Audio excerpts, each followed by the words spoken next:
ഇവിടെ ഈ ചർച്ചയുടെ ഭാഗമായി ശ്രീ മോഹൻ വർഗീസും ശ്രീ എൻ ശ്രീകുമാറും പറഞ്ഞ നിലപാടുകളോട് ഒരു തരത്തിലും ഒരു യോജിപ്പും ഞങ്ങൾക്കില്ല. ഞങ്ങൾ ഏതെങ്കിലും പ്രസ്താവന പറഞ്ഞിട്ടോ ആരോപണം ഉന്നയിച്ചിട്ടോ അല്ല 2 ദിവസമായി കേരളത്തിൽ ഈ ചർച്ച സജീവമായിരിക്കുന്നത്. കോൺഗ്രസിന്റെ ഒരു പരിപാടി, യൂത്ത് കോൺഗ്രസിന്റെ ഒരു പരിപാടി, കോൺഗ്രസ് നേതാക്കന്മാർ പറഞ്ഞ വാചകം വെച്ച് ആക്രമണവും പ്രത്യാക്രമണങ്ങളും കേരളത്തിൽ കൊഴുക്കുന്നതാണ് നാം കണ്ടുകൊണ്ടിരിക്കുന്നത്. ഇപ്പൊ അങ്ങ് ഇവിടെ സൂചിപ്പിച്ചു, പൊതിച്ചോറുമായി ബന്ധപ്പെട്ടുണ്ട്, വയറെറിയുന്നവരുടെ മിഴി നിറയാതിരിക്കാൻ എന്നുള്ള ക്യാമ്പയിനുമായി ബന്ധപ്പെട്ടുകൊണ്ട് ഡിവൈഎഫ്ഐ നടത്തിയ ക്യാമ്പയിനെ കുറിച്ച് കൃത്യമായി പറഞ്ഞത് ശ്രീ രമേശ് ചെന്നിത്തല തന്നെയാണ്. ഈ കേരളത്തിലെ 60,000-ഓളം പൊതിച്ചോറ് ഒരു ദിവസം എല്ലാ മെഡിക്കൽ കോളേജുകളിലും, എല്ലാ ജില്ലാ ആശുപത്രികളിലും, എല്ലാ താലൂക്ക് ആശുപത്രികളിലും കൊടുക്കുന്നു. അപ്പോൾ അതിനെ 365 കൊണ്ട് ഗുണിച്ചു നോക്കിയാൽ 2 കോടി കൃത്യമായിട്ട് വരും.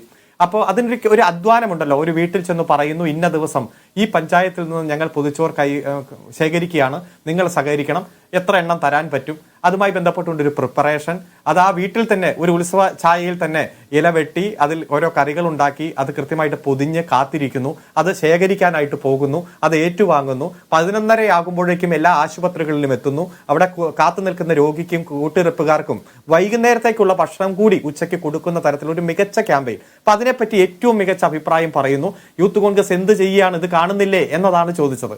അതിനുശേഷം യൂത്ത് ബ്രിഗേഡുമായി ബന്ധപ്പെട്ടുകൊണ്ട് എവിടെ പ്രകൃതി ദുരന്തമുണ്ടായാലും കൃത്യമായി നീല ഡ്രസ്സും ഇട്ട് ഓടിയെത്തി പകലന്തിയോളം രാത്രിയെ പകലാക്കി പണിയെടുക്കുന്ന, അധ്വാനിക്കുന്ന, ഒരു തരത്തിലുള്ള പ്രതിഫലമില്ലാതെ കഷ്ടപ്പെടുന്ന ഡിവൈഎഫ്ഐക്കാരെ കുറിച്ചും പലതവണയും UDF-ന്റെ നേതാക്കന്മാർ പ്രസ്താവിച്ചിട്ടുണ്ട്. അതുപോലെ തന്നെ പാലിയേറ്റീവ് പ്രവർത്തനം, കിടപ്പ് രോഗികളെ സന്ദർശിക്കാനും മാസത്തിലൊരിക്കൽ അവർക്ക് ആശ്വാസം എത്തിക്കുവാനും നടത്തുന്ന നിരവധി മാതൃകാ പ്രവർത്തനം. അതോടൊപ്പം തന്നെ ജൈവ കൃഷിയും സംയോജിത കൃഷിയും പ്രോത്സാഹിപ്പിക്കാൻ കൃഷിയാണ് ലഹരി എന്നുള്ള മുദ്രാവാക്യം വെച്ചുകൊണ്ട് നടത്തുന്ന പ്രവർത്തനം, അത് കൃത്യമായിട്ട് മദ്യത്തിനും മയക്കുമരുന്നിനെതിരെ ബദലായി കൃഷിയും സ്പോർട്സുമാണ് ബദൽ ലഹരി എന്ന രൂപത്തിൽ നടത്തുന്ന ക്യാമ്പയിൻ, സൗജന്യ ചികിത്സാ ക്യാമ്പുകൾ, അതുപോലെ തന്നെ നിരവധി പഠന ക്ലാസുകൾ, അതോടൊപ്പം തന്നെ PSC പരിശീലന കോച്ചിങ് ക്ലാസ്, ഇതെല്ലാം ഒരു സമര സംഘടന എന്ന രൂപത്തിൽ അതോടൊപ്പം തന്നെ സംഘടനാ പ്രവർത്തനവും ശക്തിപ്പെടുത്തിക്കൊണ്ട് ഞങ്ങൾ ഏറ്റെടുക്കുന്ന പ്രവർത്തനങ്ങൾ തന്നെയാണ്. ആ പ്രവർത്തനങ്ങൾ ഈ കോൺഗ്രസിന്റെ ക്യാമ്പിൽ തന്നെ സജീവമായിട്ടുള്ള ചർച്ചയായി മാറുകയും ആക്രമണ പ്രത്യാക്രമണത്തിന്റെ ഭാഗമായിട്ടെങ്കിലും ഡിവൈഎഫ്ഐയും SFI നടത്തുന്ന പ്രവർത്തനങ്ങളെ കുറിച്ച് കൃത്യമായി തന്നെ പ്രതിപാദിക്കുകയും ചെയ്യുന്ന ഒരു സാഹചര്യം ഉണ്ടായതിൽ ഞങ്ങൾക്ക് കൃത്യമായി ചാരിതാർത്ഥ്യമുണ്ട്. ഒറ്റ കാര്യം ചോദിക്കട്ടെ, യൂത്ത് കോൺഗ്രസ് ഈ രാജ്യത്ത് ഏതെങ്കിലും ഉയർത്തിക്കൊണ്ടുവന്ന ഒരു പ്രക്ഷോഭം കഴിഞ്ഞ കുറെ കാലമായിട്ട് നമുക്ക് കാണിക്കാൻ കഴിയുമോ?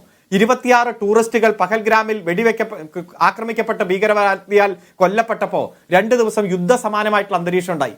അന്ന് പട്ടാളത്തിൽ നിന്ന് പുറത്തു വന്ന വാർത്ത 1.25 ലക്ഷം പട്ടാളക്കാരുടെ ഒഴിവുകൾ കേന്ദ്ര ഗവൺമെന്റ് നികത്തിയില്ല എന്ന. തൊഴിലില്ലായ്മയ്ക്കെതിരെ ഏതെങ്കിലും ഒരു സമരം യൂത്ത് കോൺഗ്രസ് ഉയർത്തിയോ? ട്രെയിനുകൾ ഒറീസയിൽ കൂട്ടിയിടിച്ച് മരിച്ചപ്പോൾ, അതിൽ നിരവധി ആളുകൾ മരിച്ചപ്പോൾ അതിലെ ലോക്കോ പൈലറ്റ് പറഞ്ഞത് 32 മണിക്കൂർ തുടർച്ചയായി ഞാൻ ട്രെയിൻ ഓടിക്കുകയാണ്, ഈ റെയിൽവേയിലുണ്ട് ലക്ഷക്കണക്കിന് ഒഴിവുകൾ, നികത്തുന്നില്ല. എന്താ കോൺഗ്രസിന്റെ ദേശീയ പ്രതിപക്ഷ കക്ഷിയായ കോൺഗ്രസിന്റെ യൂത്ത് കോൺഗ്രസിന് ഒരു സമരം ഉയർത്താൻ കഴിഞ്ഞോ? വർഗീയതയുടെ രൂക്ഷമായിട്ടുള്ള ഇടപെടൽ നടത്തിക്കൊണ്ടിരിക്കുന്നു. അതുപോലെ ഈ രാജ്യത്തിന്റെ ഭരണഘടനയും മതനിരപേക്ഷയും തകർക്കുന്ന നിരവധി സാഹചര്യങ്ങൾ ഉണ്ടാകുന്നു. എവിടെയാണ് യൂത്ത് കോൺഗ്രസിന്റെ അഖിലേന്ത്യാ നേതാക്കന്മാർ?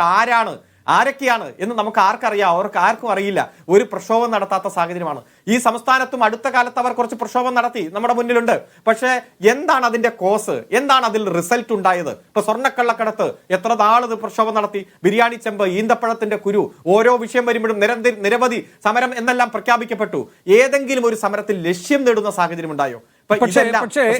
മോഹൻ വർഗീസ് പറഞ്ഞതുപോലെ നിങ്ങൾക്ക് അംഗീകാരം കിട്ടുന്നത് സ്പെൻഡ് ഫോഴ്സ് ആയ PJ കുര്യനിൽ നിന്ന്, ഇപ്പോ മുൻ പ്രതിപക്ഷ നേതാവ് എന്ന നിലയിൽ പിന്നിലേക്ക് പോകേണ്ടി വന്ന രമേശ് ചെന്നിത്തലയിൽ നിന്ന്. ഇവിടെ നിങ്ങൾ മുഖാമുഖം നേരിടുന്നത് ആരെയാണ്? VD സതീശനെയാണ്. VD സതീശൻ പറയുകയാണ് SFIയും DYFIയും ആഭാസ സമരം നടത്തുന്ന ക്രിമിനൽ സംഘങ്ങളാണ് എന്ന്.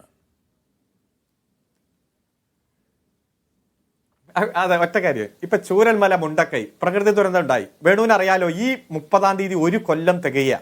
ഞങ്ങൾ കൂലിപ്പണിയെടുത്തും പാത്രം കഴുകിയും തട്ടുകട നടത്തിയും ഹോട്ടലുകൾ നടത്തിയും തടി ചോന്നും ഞങ്ങൾ 20.5 കോടി രൂപയുണ്ടാക്കി ഗവൺമെന്റിന് കൊടുത്തു. 25 വീട് ഞങ്ങൾ പ്രഖ്യാപിച്ചു. അതിന് പകരം 100 വീട് നിർമ്മിക്കാൻ ഗവൺമെന്റിന് പണം കൊടുത്തു. ഞങ്ങൾ 25 പ്രഖ്യാപിച്ച അന്ന് ഉച്ച കഴിഞ്ഞ് യൂത്ത് കോൺഗ്രസിന്റെ സംസ്ഥാന പ്രസിഡന്റ് 30 വീട് പ്രഖ്യാപിച്ചു. അവരും പണം പിരിവ് നടത്തി. അവർ പണമായിട്ട് തന്നെ പിരിച്ചു. ഞങ്ങൾ പണമായിട്ട് നേരിട്ട് 1 രൂപ പോലും വാങ്ങിച്ചില്ല, പണിയെടുത്തുണ്ടാക്കിയ പണമാണ്. എവിടെ പോയി അവരുടെ വീട്? അവർ പറയുന്നു അക്കൗണ്ടിൽ 88 ലക്ഷം ഉണ്ട്, ബാക്കി 15 മണ്ഡലം പ്രസിഡന്റുമാർക്കെതിരെ നടപടിയെടുത്ത എന്താ? 2 ലക്ഷം രൂപ കോട്ട പിരിച്ചു കൊടുക്കാത്ത 15 പേർക്കെതിരെ നടപടിയെടുത്തു. അപ്പൊ 125 മറ്റു മണ്ഡലം കമ്മിറ്റി പൂർണ്ണമായി പണം പിരിച്ചു കൊടുത്തു. എബൌട്ട് 2 lakhs എന്നല്ലേ അർത്ഥം? 7 ലക്ഷം രൂപ കൊടുത്തു എന്ന് പറഞ്ഞ മണ്ഡലം കമ്മിറ്റിയുടെ പ്രസ്താവന സോഷ്യൽ മീഡിയയിൽ ഉണ്ടല്ലോ. അപ്പൊ എത്ര കോടി പിരിച്ചു? ഒരു വീട് നിർമ്മിച്ചില്ലെന്ന് മാത്രമല്ല, അതിനുവേണ്ടി സ്ഥലം പോലും കണ്ടെത്താൻ, എന്നിട്ട് എന്താ നുണ പറഞ്ഞ? ഗവൺമെന്റ് സ്ഥലം തന്നില്ല. ഗവൺമെന്റ് ആർക്കെങ്കിലും സ്ഥലം കൊടുത്തോ? ഗവൺമെന്റ് തന്നെ സ്ഥലം വലിയ പൊന്നും വിലക്ക് മേടിക്കുകയല്ലേ ചെയ്ത്? ആ സാഹചര്യം നമ്മുടെ മുന്നിലുണ്ട്. അതുപോലെ ഒരു സംഘടനാ തെരഞ്ഞെടുപ്പ് പോലും കോടതിയിൽ പോയി, പോലീസ് കേസായി, FIR ആയി, വ്യാജ തിരിച്ചറിയൽ കാർഡുണ്ടായി. കമലഹാസന്റെയും രജനീകാന്തിന്റെയും വരെ തിരിച്ചറിയൽ കാർഡ് യൂത്ത് കോൺഗ്രസ്സുകാർ തന്നെയല്ലേ പൊതുസമൂഹത്തിൽ കൊണ്ടുവന്നേ? ഞങ്ങൾ കൊണ്ടുവന്നല്ലോ. അടുത്ത കാലത്ത് ഇങ്ങനെ ശരിക്കും യാഥാർത്ഥ്യങ്ങൾ പൊതുസമൂഹത്തിൽ ഉയർന്നു വന്നത് ഓരോന്നും എടുക്കുമ്പോൾ ഞങ്ങളെ ഗുണ്ടകളായി ചിത്രീകരിക്കുന്നു.